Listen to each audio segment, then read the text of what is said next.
জোর কদমে লোকসভা নির্বাচনের প্রচার শুরু করেছেন ব্যারাকপুর লোকসভা কেন্দ্র তৃণমূল কংগ্রেস প্রার্থী পার্থ ভৌমিক।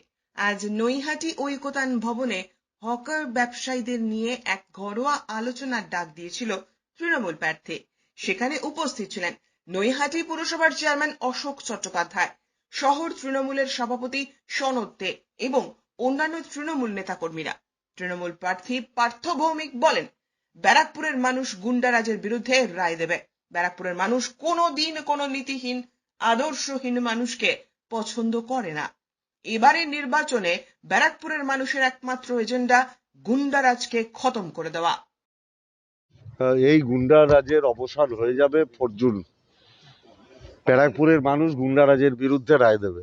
নির্বাচনের আগে যে সমস্ত এরা কি 2019 সালে কি আবার পুনরাবৃত্তি হতে চলেছে? 2019 সালে অর্জুন সিং জেতার পরে ব্যারাকপুরে 7 জন খুন হয়েছিল, 1000-এর উপর বাড়ি ভাঙচুর হয়েছে, হাজার হাজার মানুষ বাড়ি ছাড়া ছিল, 3 মাস ব্যবসা বন্ধ ছিল, 3 মাস স্কুল বন্ধ ছিল। আমি নিশ্চিত ব্যারাকপুরের মানুষ সেই দিন আর ফিরিয়ে আনবে না।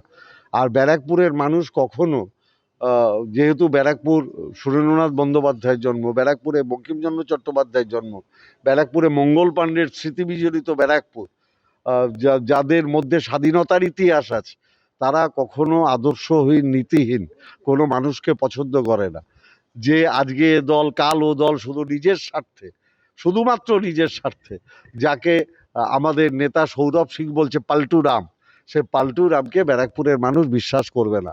উনি, সবাই বলছে ব্যারাকপুরের মানুষ, উনি মোদিরও না, উনি দিদিরও না, উনি কারুর না, উনি শুধু নিজের। গুন্ডা রাজের অবসান 4 জুন হবে। ব্যারাকপুরের মানুষের একমাত্র এজেন্ডা গুন্ডারাজ ব্যারাকপুরে খতম করে দেওয়া। এই যে ভাটপাড়া যে গুলিকাণ্ডে 2 জনকে অ্যারেস্ট করেছে পুলিশ, তো অর্জুন সিং অভিযোগ করছেন যে তাদেরকে ছাড়াতে পার্থ ভৌমিক ভূমিকা নেবে। সবাই জানে ক্রিমিনালদের পিছনে কে থাকে, অর্জুন সিং না পার্থ ভৌমিক। এটা আমাকে নতুন করে বলাতে হবে না, ব্যারাকপুরের মানুষ হাসে এসব কথা শুনে। নৈহাটি থেকে হিমাদ্রি শেখর ভট্টের প্রতিবেদন, চ্যানেল 24/7।